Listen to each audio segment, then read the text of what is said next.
Hi, everybody. I'm Don Land. I'm an alcoholic.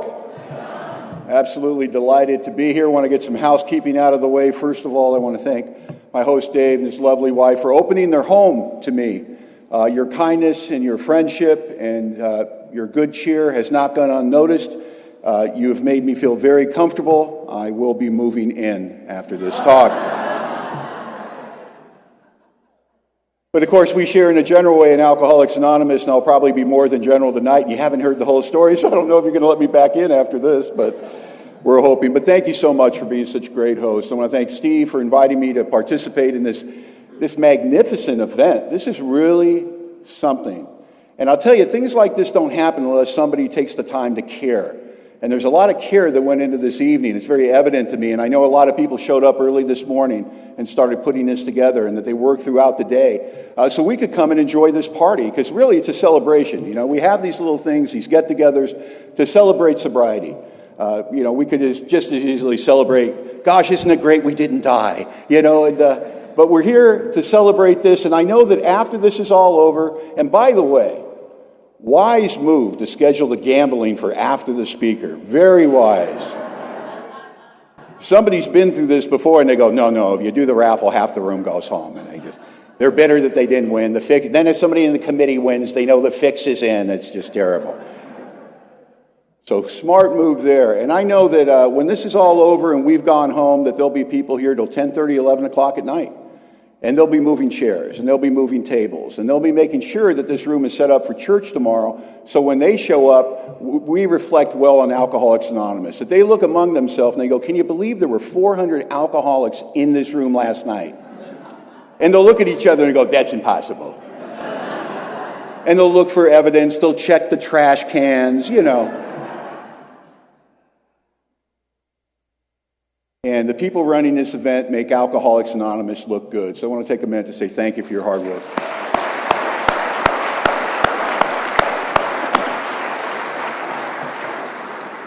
And I can always tell when I'm at a good AA event. You can tell by the energy, and there's something I like to do when I'm in a room like this, and I did it tonight. I'll find a corner of the room, where I'm just off by myself, and I'll just be quiet, and I'll close my eyes, and I'll listen to the music of Alcoholics Anonymous. Everybody talking, nobody listening, and just that great energy, that buzz, that hum that we put together when we're all together in the same place at the same time. It's magnetic. And my task tonight is to share with you in a general way what I was like, what happened, and what I'm like today. And I've got a very short time to do that. My wind is long, so we're going to get to it. I don't have a rational explanation on why I'm here tonight. I shouldn't have ended up in Alcoholics Anonymous. I had every opportunity that a young man had to excel at the game of life, yet I ended up in AA more dead than alive September 16th, 1991. I've just celebrated 27 years of continuous sobriety, and everyone, including my gray-haired mother, is very excited about that. My mother wants to say you've done a fine job with her son, and she wants you to know she does not cry herself to sleep anymore because of you. And that's a big deal to me, and that's a big deal to my mother. So we thank you for that in unison. And it's very funny. I'm not going to spend a lot of time talking about my childhood. I want to get into, my drinking a little bit and talk about what brought me to Alcoholics Anonymous. But I will tell you, a wonderful thing happens when you become an AA member. And think about this privilege that we have. We get to live two entirely different lives. Now, I've lived the life of the drunkard, and I've lived the life of the sober member of Alcoholics Anonymous. And the lives are so different, you could set them on separate sides of the room. They don't resemble each other at all. But I'll tell you the other thing that I found that's interesting being a member of Alcoholics Anonymous. I've had two completely different childhoods. Isn't that something? No, I'll tell you, I got the childhood that I dragged into Alcoholics Anonymous with me, and it's very tragic, very sad. Hopefully, if I tell you about that childhood, somebody in this room will feel sorry for me, which was always my intention when I told you that childhood story. And it's about my dad, who, when I was 2 years old, got off of the couch, said he was going out for a pack of smokes, and we haven't seen him since. It's about my mom's alcoholism. It's the physical abuse. It's the poverty I grew up in. It's the gang-riddled neighborhood. It's the boo-hoo, boo-hoo, punctuating my story all the way through. But then there's a story that I know to be true today. Because a funny thing happens when you come to AA and you get a sponsor. And if you're an alcoholic / victim, and you want to remain a victim in Alcoholics Anonymous, I want to tell you, that's none of my business. That is your prerogative. But I'm going to give you some free advice. If you want to stay a victim, whatever you do, for God's sakes, do not get a sponsor. They seem to absolutely delight in destroying victimization, you know. God, the worse I made my childhood laugh or sound, the more my sponsor laughed, you know. He'd interrupt me at a tragic part, go, hang on, let me get my buddies. You got to hear this. It's unbelievable. And I got a sponsor, and he took me kicking and screaming through the steps of Alcoholics Anonymous. And we got to that 4-step and 5th-step inventory process. And we did what the book talks about. We got down in black and white what really happened. And it was amazing the things I conveniently forgot on my way to Alcoholics Anonymous. You know, I had a mother that raised 3 kids on her own, never took a dime of welfare.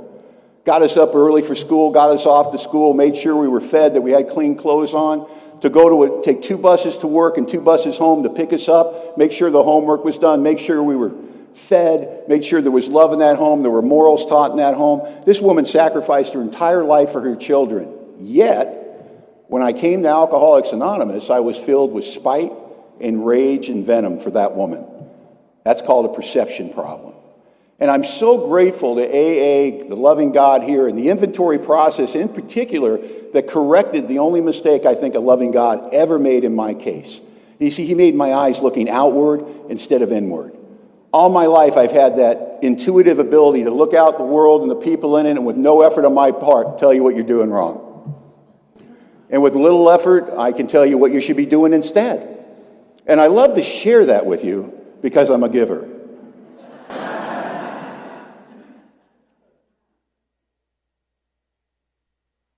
I started drinking drunk when I was 17 years old, and I thought I found the keys to the kingdom. I absolutely fell in love with the effect produced by alcohol. And for me, the effect in the word is called relief. It's relief from what swirls around in my head in a sober state. I don't know if I was born alcoholic. There was that big debate when I got sober. I used to hear about that in the rooms. I was born an alcoholic. I developed alcoholism. It's a progressive thing. I don't know any of that for sure, but I know this. I don't know if I was born alcoholic, but I was born weird. You know what I mean? Like half a bubble off a plum, you know, where people would meet me and they'd go, there's something wrong with the boy. You know what I mean?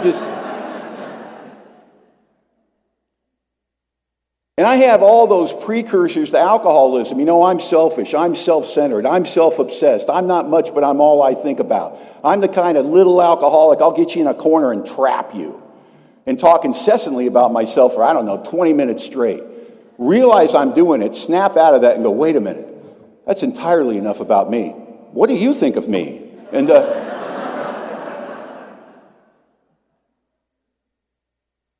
this overindulgent personality, this love affair I have with self, this isn't something produced by drinking alcohol. This is something that diminishes or goes away with a couple of drinks. Diminishes or reduces with a couple of drinks.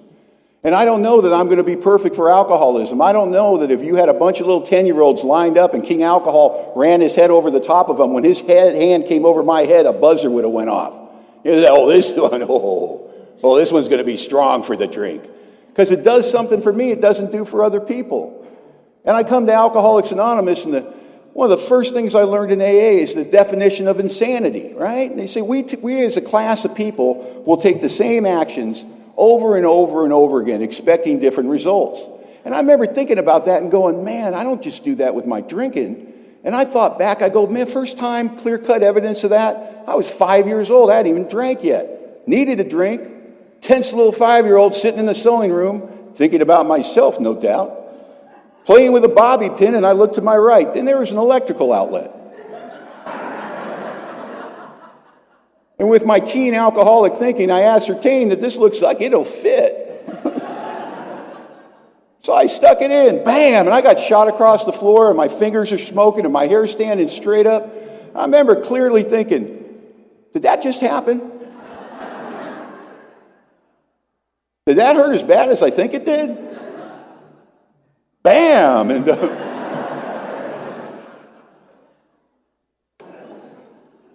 now, based on the way I lived my life until I came to Alcoholics Anonymous, I guarantee you I would have went for 3, but I was unconscious.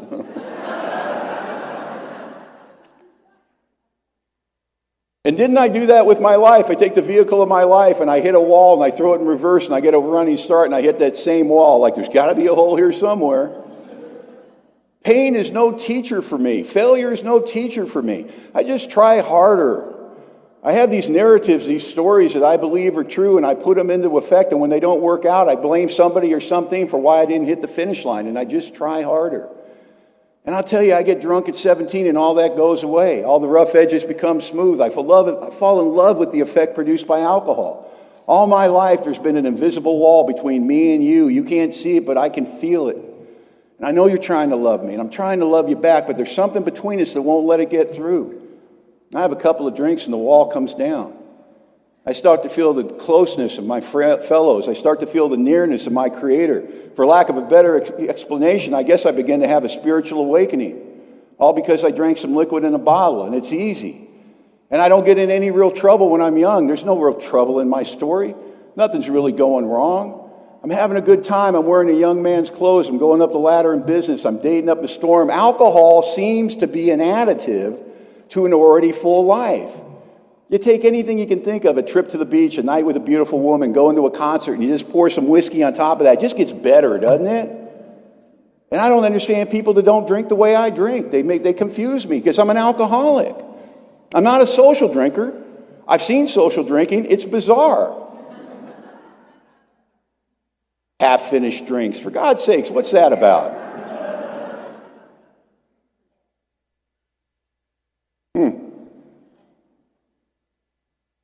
I got engaged to my beautiful wife, Eileen, who I met in Alcoholics Anonymous. Last June, we celebrated 21 years of marriage and having a very good time. And when I got engaged to Eileen, my family threw us, an engagement party. And there was some social drinking going on at this engagement party. What I call white wine drinking. You know what I mean? Not like pick a fist fight, burn down the car, go through a window, alcoholic fun drinking, but white wine drinking, Polite, how are you? Good, nice to see you, glad you could make it. And we're in the kitchen, my wife-to-be, myself, and my sister Patricia, and my sister Patricia is a social drinker. She has a glass of white wine. And at some point, she saw friends in the living room, wanted to go say hi, and said, oh, there's so-and-so, I'm going to say hi, I'll be right back. And she put her wine down and walked out in the living room. Well, my wife-to-be, Eileen, noticed this. And she looked at Pat's wine and looked at Pat getting further away and looked at Pat's wine and looked at Pat getting further away. And with a little panic in her voice said, Pat left her wine. I said, yes, she did. She goes, well, should I go tell her?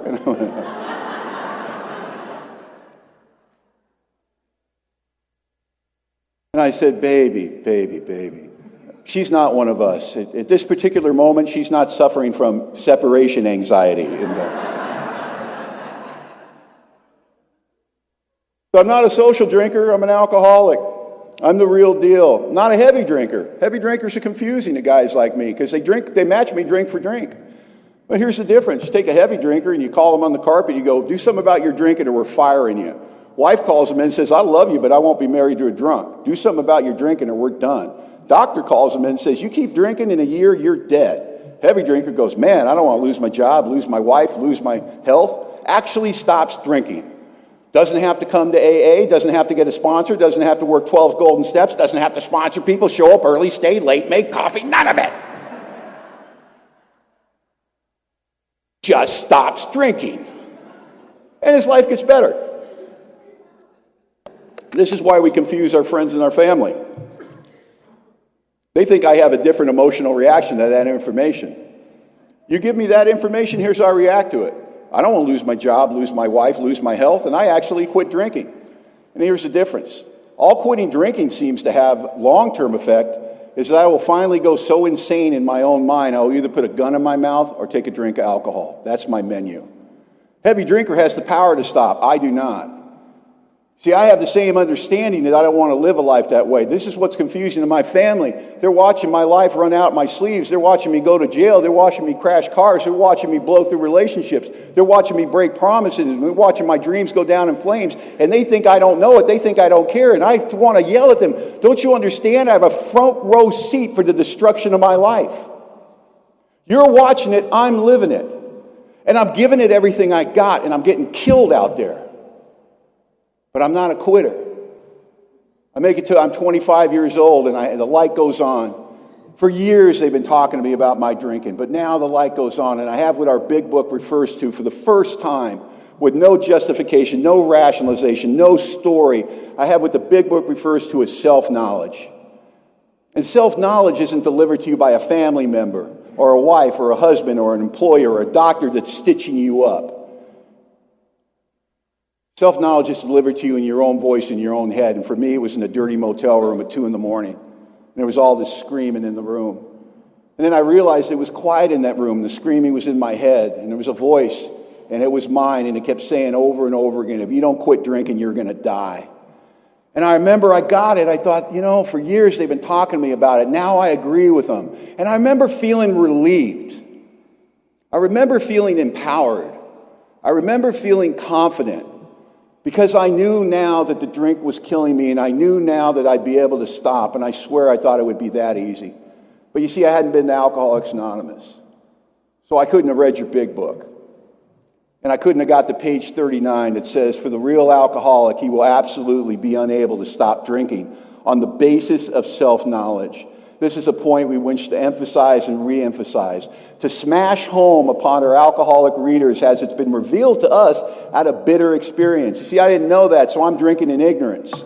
And now I'm sober in ignorance. So I'm bringing a knife to a gunfight. I think that I just don't drink and that my life's going to get better. Because by the time I come to Alcoholics Anonymous, like most people, I've been the victim of a successful brainwashing campaign. Don't you remember that? Everybody in this room's been through it. All the people that know you the best and want the best things in the world for you.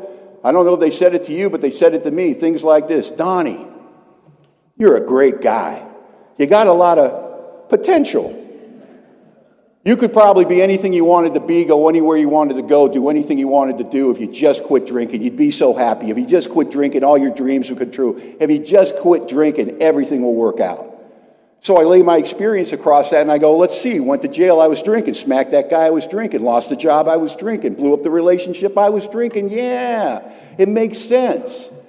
And I very easily blamed the drinking for my problems, knowing that I'm a wonderful human being, and if I could just quit drinking, everything's going to work out.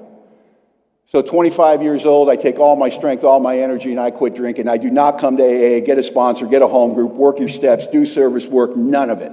And I quit drinking without you. Thank you very much. For 2 weeks. And I really believe that the tentacles, the muscle of alcoholism, in that short 2-week period started to flex and started to reach out and started to hurt my family in a new and awful manner.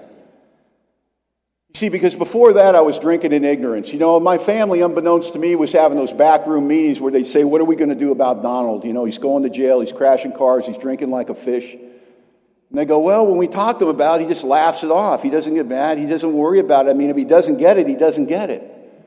But at 25 years old, I make the alcoholic declaration. I tell everybody I know I'm quitting drinking, so don't try to tempt me. And I put the plug in the jug and I just don't drink. And my family's having those backroom meetings about me and they're going, did you hear the good news? He quit drinking. No, he didn't go to jail or nothing. It was his idea. No, he's doing good. He's like 10 days sober. We're seeing him. He looks good. He's going back to the gym. He's showing up at work 5 days a week. Things are looking good. And I don't know, and my family doesn't know what's about to happen, but you do. Because I think it's a matter of willpower. I think it's an information problem. I think that now I have the right information. I have the self-knowledge that a guy like me shouldn't drink, that I'll just stop and everything's going to be wonderful. And I've given my family the worst possible thing you can give an alcoholic's family. I've given them false hope. Because when I looked them in the eye and I said I was quitting drinking at age 25, I wasn't lying, I wasn't in denial, and I wasn't in delusion. When I said it, I meant it, but I didn't understand that there's no room for the truth where the game of alcoholism is played out. So when they saw me drunk 2 weeks later and they said, what happened? I got to make up a story and I got to slough it off.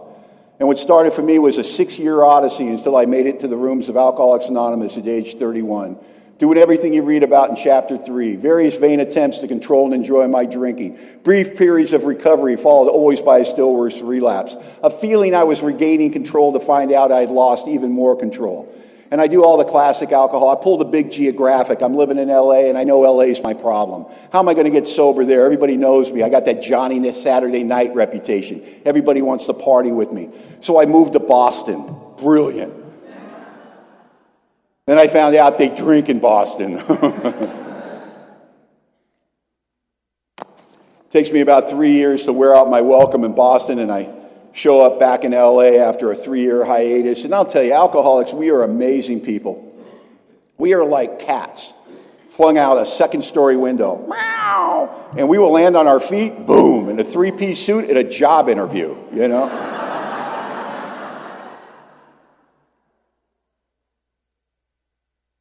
And we get the job. We can get the job, get the money, get the girl. We just can't keep any of it, you know? And I hit LA, and a week after getting back in LA, I had the best job I ever had in my life. I mean, not the best job drinking, I mean, the best job to date. And, I did a great job for those people. Then the owner made that fatal mistake. He put his arm around me and said, Don, I want you to know you've done a great job for us. And I have a translator that lives in my alcoholic head. I don't know if you do, but what he told me was, you can slack off, and I did. And I stop hiding the drink, and I start throwing the vicious drunks during the workday, and the next thing you know, I get fired for my drinking. And that's not a problem either, because I'm a victim, man. I play the victim card. I call up my sister in Simi Valley, California. I say, Pat, they fired me. They threw me away after all I did for them. Can you believe it? Can I come stay at your house and get on my feet? My sister said, you can come stay at my house, but if you drink, you're out of my house, because everybody knows I'm a drunk by this time. And I told my beautiful sister, Patricia, I won't drink. And when I said it, I meant it. I wasn't lying, I wasn't in denial, and I wasn't in delusion, but I didn't know there's no room for the truth where alcoholism is played out.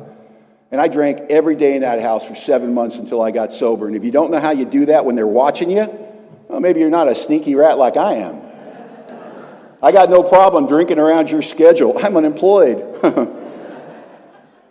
What time do you go to work in the morning? 7 a.m., bars open. And this is the end of my drinking. This isn't drink so I'm brave, drink so I have the courage to ask the pretty girl to dance, drink so I can make some. This is oblivion drinking. This is light switch drinking. This is get the whiskey on board hard enough and fast enough to shut off your head so you can go into a blackout, so you can pass out in a room you're mooching off your family.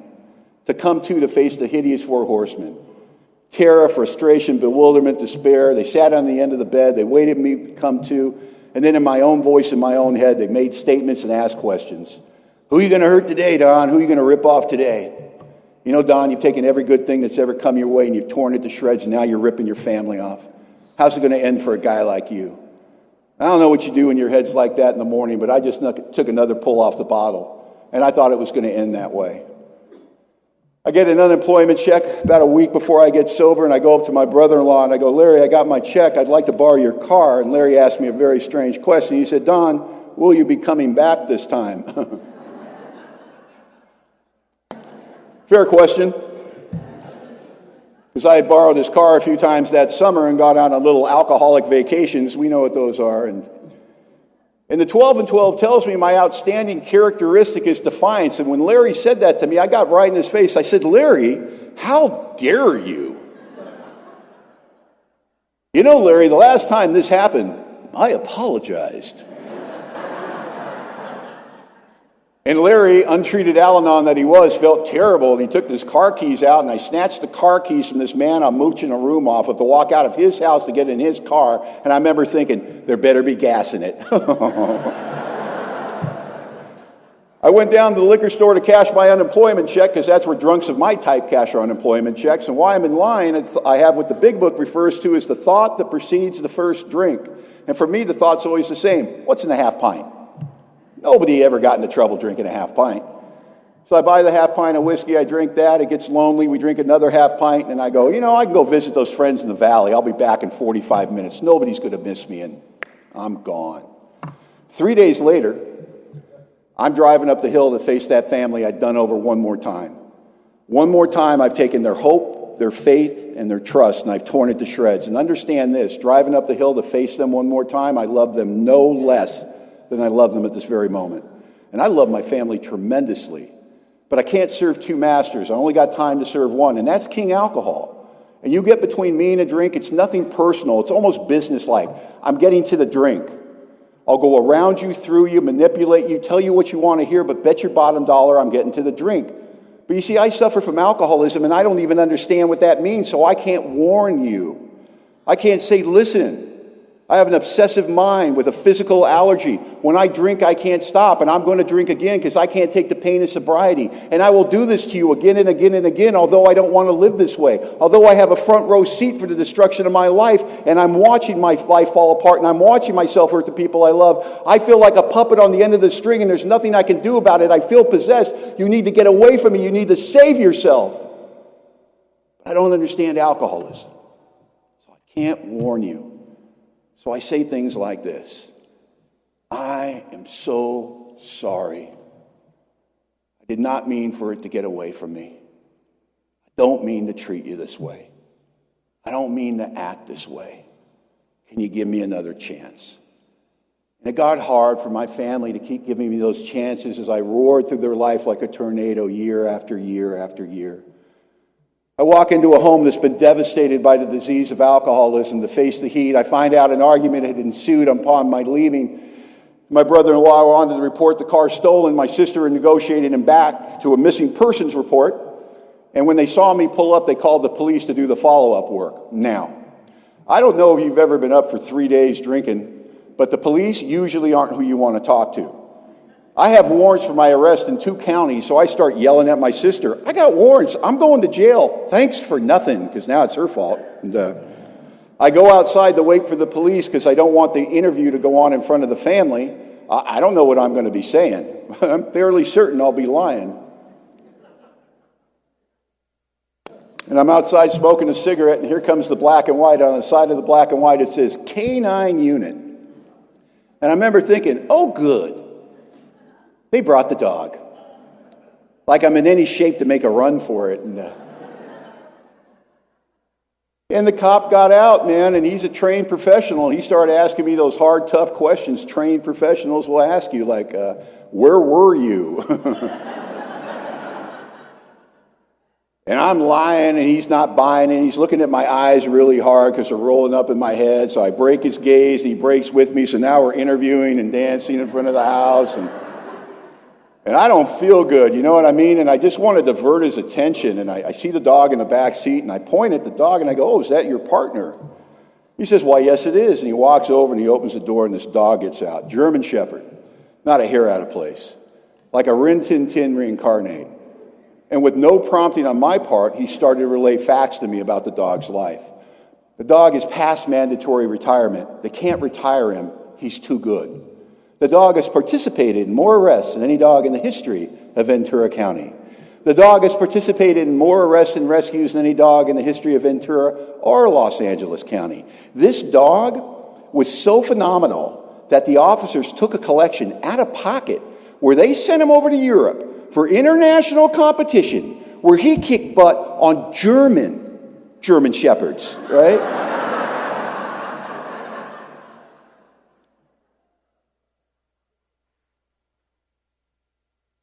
And I said to the cop, I go, that's a phenomenal dog you have there, sir. And this thought flew in the back of my mind, the kind of thought the minute you think it, you know it's the truth. You want to deny it, but you know it's the truth. And the truth was this dog had done significantly more with his life than I had done with mine.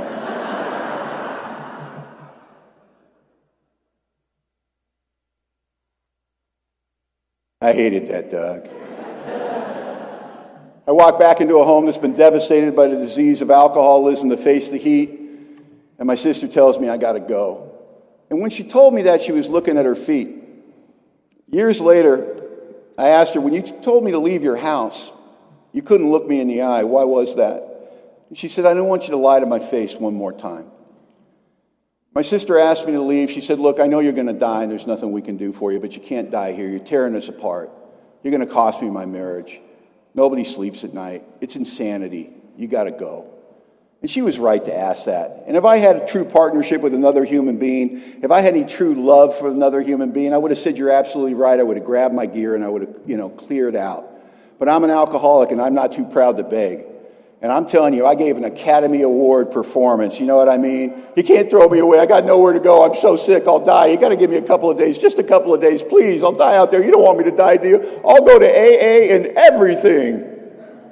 I have no idea why I said that. Zero idea. And it's not that my family believed I was going to go to AA. My first week in AA, my sister drove me to AA and picked me up from AA. You know how it makes you feel when you look the way I look and you get in your older sister's car at the end of an evening of Alcoholics Anonymous, or she's driving her 31-year-old loser brother back to her place. So, Donald, what'd you learn in AA tonight? You know.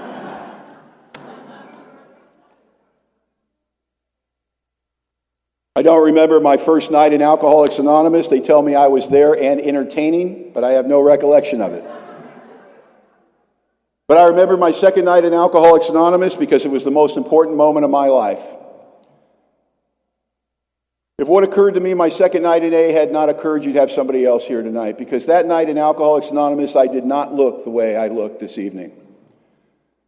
I had attended the 6 o'clock meeting at the Simi Valley Alano Club. It was an hour-and-a-half meeting. It ended at 7:30. The next meeting started at 8 o'clock. I was waiting for that meeting to start. I had my back against the wall, and I got greasy hair down the middle of my back.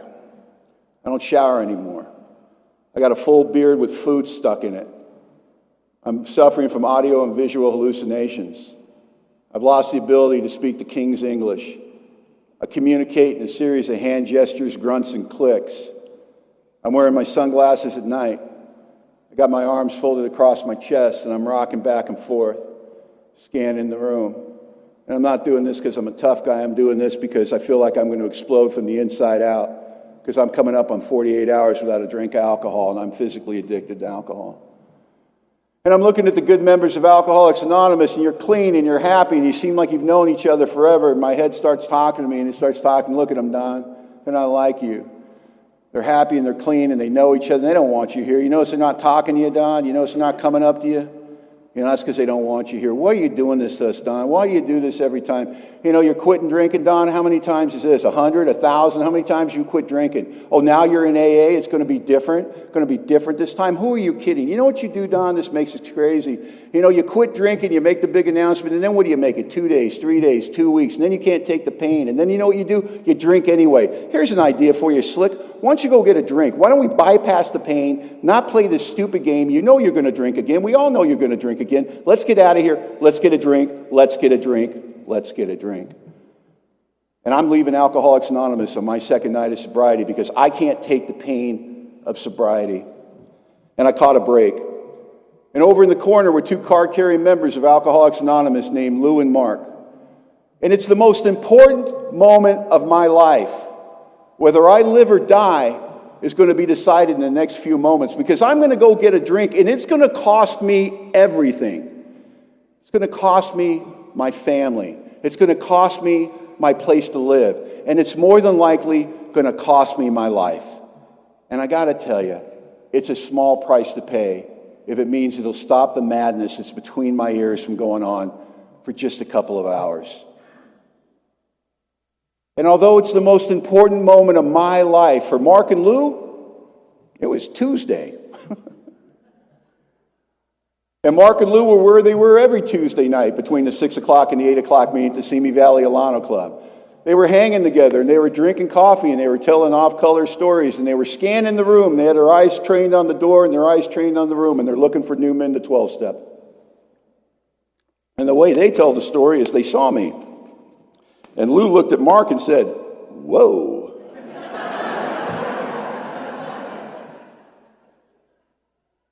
And Mark looked at Lou and went, "Yeah." And Lou said, "Well, I bet we can't get him sober." And Mark said, "Well, we are here anyway." And they took an action that I believe is the most important action we take in Alcoholics Anonymous, more important than who's speaking, more important than what the format is, more important than what we discuss at the business meeting. I think it's the only job in Alcoholics Anonymous. We're in the saving lives business. Everything else facilitates that. And these two card-carrying members of Alcoholics Anonymous took a 30-foot walk across the clubhouse to cordially welcome a man to AA that was dying from the disease of alcoholism. "My name is Lou. This is Mark. We don't think we've met you. Why don't you come sit with us?" It sounds like such a politeness, such a nicety, and this is why I believe it's so important. 30 feet from Mark and Lou, you expect me to make that journey to them? I can't do it. It's 1,000,000 miles. Don't you know what I've done, who I've hurt, where I've been? Don't you understand I can't get my eyes off of my shoes? You expect me to go shake hands? I don't have the strength. And Mark and Lou understood the terms of engagement for recovery from alcoholism. They would have to carry the message to the alcoholic that still suffered. And they carried it to me that night. And I sat down on the table with Mark, and Lou continued to stand, and Lou clapped me on the back and said, "Don, this is Mark. He'll be your sponsor." And he walked away. And they assigned me my first sponsor in Alcoholics Anonymous. And I know that's not done everywhere, but I think it's a pretty good idea in my case. And we say things in AA. We say things to new people because they said them to us when we were new. We don't even think about them anymore. Every meeting I attend, there's something in the format about sponsorship. Get a sponsor, get a sponsor, get a sponsor. And what do we say to our new friends? Find somebody that has what you want. I wonder what I want my second night of recovery. Oh, I don't know. Maybe a pharmaceutical rep with a spare Cadillac? It's a beginning. Because I'd have never picked the weenie boy they assigned to me, you know what I mean? Because he's everything I'm not, man. He's clean cut. He's soft spoken. He's bald head, wire rimmed glasses. And ooh, he's in love with God. You know that stuff that some people say, oh, I don't hit the new man or woman with the God talk till they get their feet underneath them. He didn't get that memo. Our first meeting, man. He's telling me about what God did for you, what God did for them, what God did for him, what God was going to do for me. He's expecting a miracle. He's telling me we're the lucky ones. I'm at the low point of my existence, detoxing in a meeting of Alcoholics Anonymous, and he's telling me how fortunate I am. And then without my permission, I might add, he got out a meeting directory and started circling the meetings I'd be attending in Alcoholics Anonymous. How do I know that? He said, oh, these are the meetings you'll be attending in Alcoholics Anonymous. And he's talking about AA. He's talking about his sponsor. He's circling meetings. I remember thinking, that's a lot of circling. He stops at one point. He asks me a question. Are you working? Oh, no, I'm currently unemployed. More circling, more circling, more circling. Gets me a big book, a 12 and 12, hands me the meeting directory, and then he insults me. Because if you're going to sponsor new people, you got to get off on the right foot. Try to insult them as soon as possible. Well, it's impossible not to insult new people. Have you ever tried not to insult a new person? Hey, how you doing tonight? It's kind of a personal question, don't you think? You know, no matter what you say. And he says this to me, do you think you can go home tonight and not drink? Oh, that's just rude, isn't it? I mean, I'm coming up on my second night of recovery, for God's sakes. And it kind of pissed me off, so I kind of snapped at him. I said, listen, buddy, any idiot can go a day without drinking. And he lit up like Christmas. He said, oh, you're going to be perfect for our program.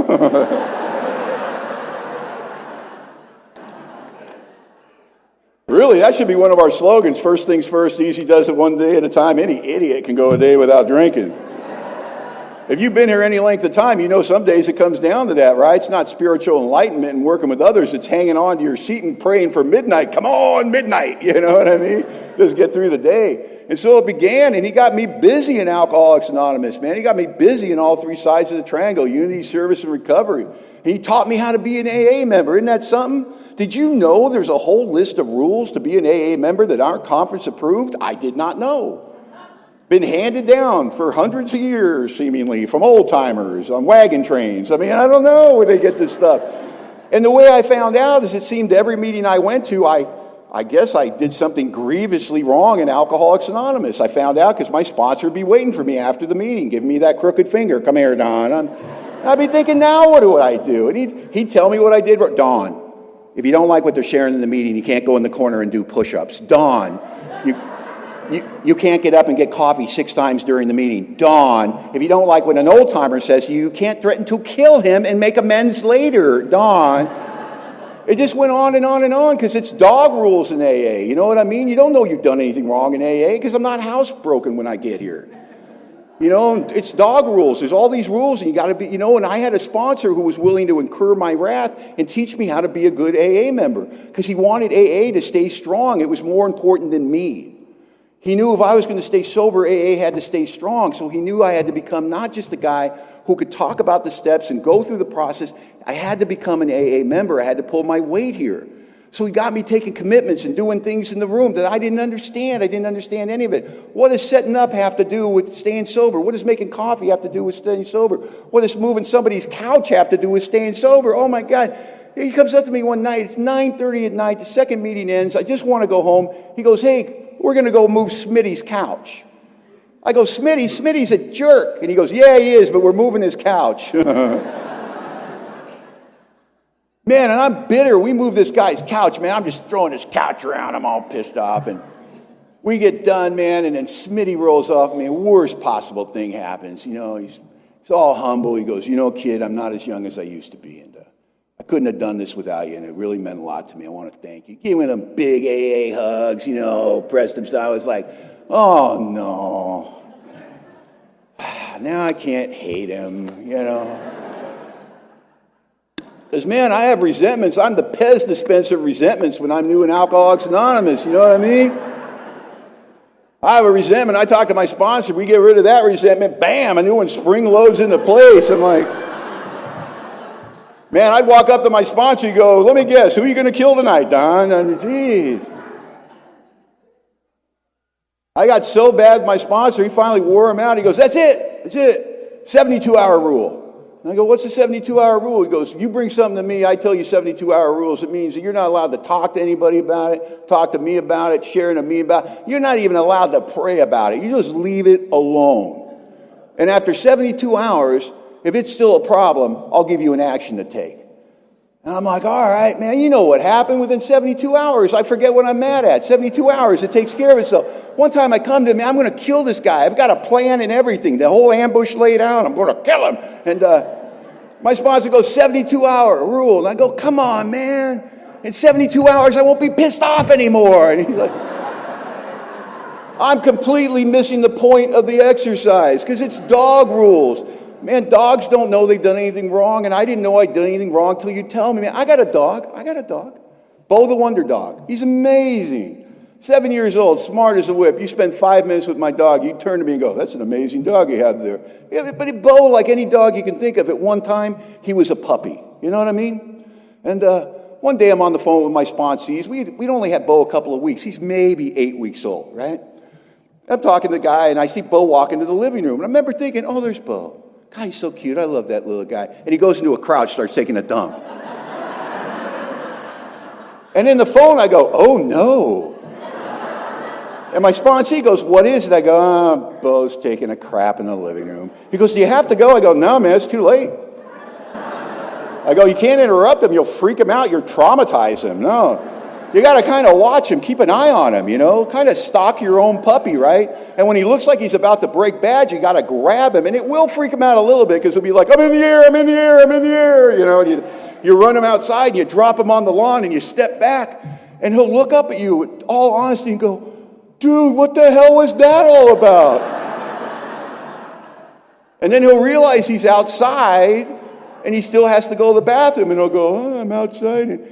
And then he'll go to the bathroom. When he does that, you better throw a party. You know what I mean? Hooray, Bo! What a good boy! Who's a good boy? And he'll look at you in all honesty and go, dude, you want me to poop out here? I did not know. Oh, I could totally do that, man. I love you.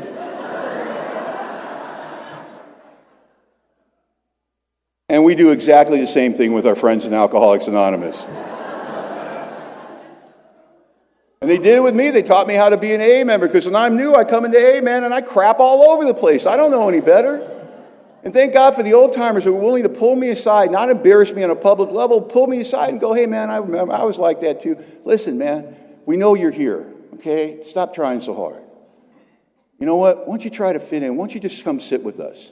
You know, and they brought me into their homes, and they brought me into their lives, and they brought me into their cars, and they taught me how to be an AA member. They're willing to risk my wrath because AA was more important to them than my approval. And I'm so grateful for that they didn't just take me through the steps, and they taught me how to do AA. And they taught me by example. You see, my sponsor didn't tell me what to do in AA. He invited me into his AA life. He left me a little respect. He left me a little self-esteem. He'd say things like, hey, Don, man, listen, tomorrow night I got to set up. Do you think you could be here at 6 o'clock and give me a hand? And I think, sponsor needs my help. Sure, sponsor, anything for you. And then he'd tell me, hey, we're getting this committee together, man. We'd really like your input. They'd really like my input. Yeah, it looks like I got here just in the nick of time.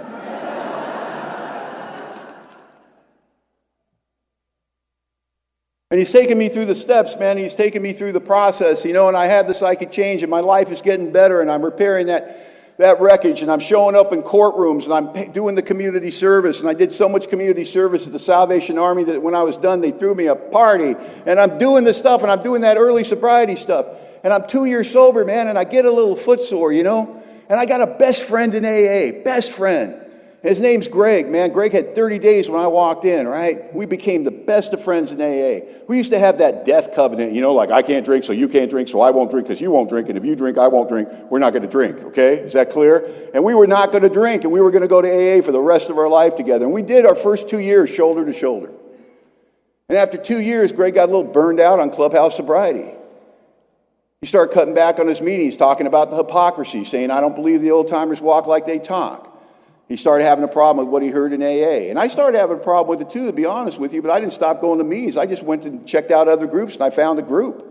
And I found a group that I liked what they were doing, man. And I went back to Greg, and I said, man, I found this group on the west side of Los Angeles, bunch of activists, very, very focused. I go, I think you'd love it, man. It's like the people in the big book, shoulder to shoulder, common journey. And Greg goes, man, I heard about that group. That's a group where they have strong sponsorship, right? He goes, man, I didn't get sober to have somebody tell me how to live my life. And I remember thinking, wow, you had a plan when you got sober? Good for you, man. And you fast forward a year and a half, Greg's not going to AA anymore. He's still sober, but he ain't going, man. But I'm going, you know what I mean? I'm going to 5-6 meetings a week. I'm sponsoring guys that don't want what I have, you know what I mean? I'm setting up, I'm cleaning up. I got a real job in the business world. I'm paying off wreckage, man. I owe the IRS $80,000. I got a payment agreement that sent them $100 a month. You send them that first check and you think, oh, good, $79,900 to go, But I'm going to AA, and my buddy Greg, man, he doesn't go to AA. What happens to him? Oh, man, he's getting promotions at work. He's making all this money.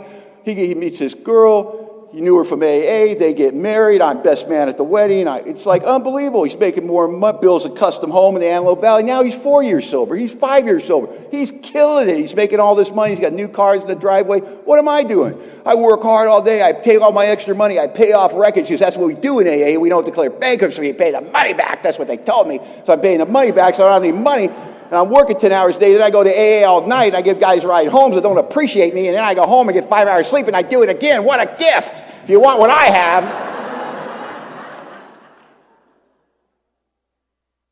And I make it to 6 years sober. And man, I hit the wall. I'm so jealous and envious of my best friend in AA, Greg, who doesn't go to AA anymore. And I finally had this realization. I'm the chump. I'm the AA chump. And Greg's got it right. He came to AA, he got sober, he got what he needed, he moved on with his life. He's doing great. He gets off work at 5 o'clock. He's at home in his custom home with his hot wife, drinking it, whatever. Going, oh, we're sober. We have God. We don't have to go to AA. Good for you, Greg. I'm out all night helping drunks who don't want to be helped. I'm the chump. And I'm bitter. And I'm thinking I'm the fool. And then I got the call. And it's from my first grant sponsor. He told me Greg had been drinking and had reached out for help. And he was asking for me. My wife Eileen and I got in the car and we drove it over an hour to where I used to live and where I got sober. And they had Greg in my old grant sponsor's house, and they had him in the back of the house. And they had him in a bedroom with just one light on. And I went back there with Eileen, and as I got closer to Greg, I knew it was him. I recognized him, but he looked smaller to me. You know what I mean? And as I got closer, he was saying something almost on a loop over and over again, just saying these same words over and over again. He was saying, is it time yet? Is it time yet? Is it time yet? I pulled my grant sponsor, so I go, what the hell is that about? Is it time yet? He goes, oh, buddy. He goes, we scooped him up. We can't get him to medical detox till 6 a.m. The first thing he did is he threw a seizure. And we're giving him a half a thimble of vodka every 15 minutes to keep him this side of seizure till we can get him into medical detox. Is it time yet? Is it time yet? And I watched the coolest, smartest guy I'd ever met in Alcoholics Anonymous, the guy that could do anything, the guy I wanted to be like when I grew up, begging for a half a thimble of vodka to say this side of seizure. And I sat down with my best friend in AA and I asked him what happened, and he told me the story. He said, Don, I came home one night from work and Kathy and I were in the veranda, and I said to Kathy, I said, Kath, we're not the same people that came to AA. And she said, you know what, Greg, you're right, we're not. I said, Kath, we could probably handle a drink, huh? She said, oh, absolutely, Greg. I said, but Kathy, if we do this, you got to promise me if it gets out of control, we'll go back to AA. And Kathy said, I promise, Greg, we will. So they bought a bottle of champagne to celebrate their new decision, and they poured 2 glasses, and they poured the rest of the bottle out just to be safe. And then they drank a glass of champagne each, and they waited, and nothing happened. And then Greg said, we laughed and we laughed and we laughed at the old timers. And I said, God, do you feel like having another drink? I don't want another drink. Kathy said, no, I don't want another drink. He said, phenomenon of craving. I'm fine. What's the big deal? And he goes, and they skipped down their merry way. Greg says 2 weeks later, he came back, and Kathy turned around the garden, had a can of beer in her hand. And Greg said, what's with the Budweiser? And she said, it's hot out. And he goes, yeah, it is. Do you have another one? He said, you fast forward 2 months later, and we're drinking ourselves to death. We can't stop drinking. The job's about to go. The house is about to go. I can't get out of the house in the morning because I'm drinking first thing. Kathy decides alcoholism isn't her problem, so she goes back on psychotropic drugs, drinks on top of it, has a psychotic break, and tries to kill Greg with a butcher knife. Greg freaks out, locks himself in the bathroom. His wife's trying to come through the door and kill him. He doesn't know what to do, so he calls the police. And when you call the police and tell them your wife's trying to kill you with a butcher knife, they don't send somebody to talk her down off the ledge. They send SWAT. And Greg watched his beautiful wife hogtied in the living room of their beautiful custom home and dragged past their beautiful 2 new cars into the paddy wagon to go to Sybil Brand Institute to await arraignment on attempted murder charges. And Greg finished telling me the story, and I said, Greg, why didn't you go back to AA? And he said, buddy, we did. But we couldn't catch lightning in a bottle. Because we went back, we got home groups, we got sponsors, but let me tell you what, when you kick 6 years to the curb and you have a bad day on day 17, you just tell yourself you start over. We got Greg in a medical detox at 6 a.m. the next morning. At 12 noon, he checked himself out, and I haven't seen my best friend in Alcoholics Anonymous in the last 25 years. And everywhere I go in Alcoholics Anonymous, including this evening, I take a quick look around the room, and I hope to see my best friend, Greg, in AA one day. And I hope he makes it back to Alcoholics Anonymous. He paid a horrible price for ignoring the free advice of Alcoholics Anonymous to keep dancing with the partner that brought you. And he gave me a valuable lesson. Never again was I to say I have to do things in AA. Today I say I get to do things. I get to sponsor men. I get to go to meetings. I get to set up. I get to clean up. I get to come to rooms like this with people like you and enjoy the gift of sobriety one more day, a gift that for a long time I didn't think I wanted. And then once I wanted it, I knew I'd never have it. I get the honor and privilege of being an AA member, the most outstanding characteristic of my life. I'm running short on time. I want to tell you a quick story, and then I'm going to sit down. 14 years ago, my wife and Eileen got tired of L.A. Well, she got tired of L.A. She got tired of the crime. She got tired of the traffic. She got tired of the noise.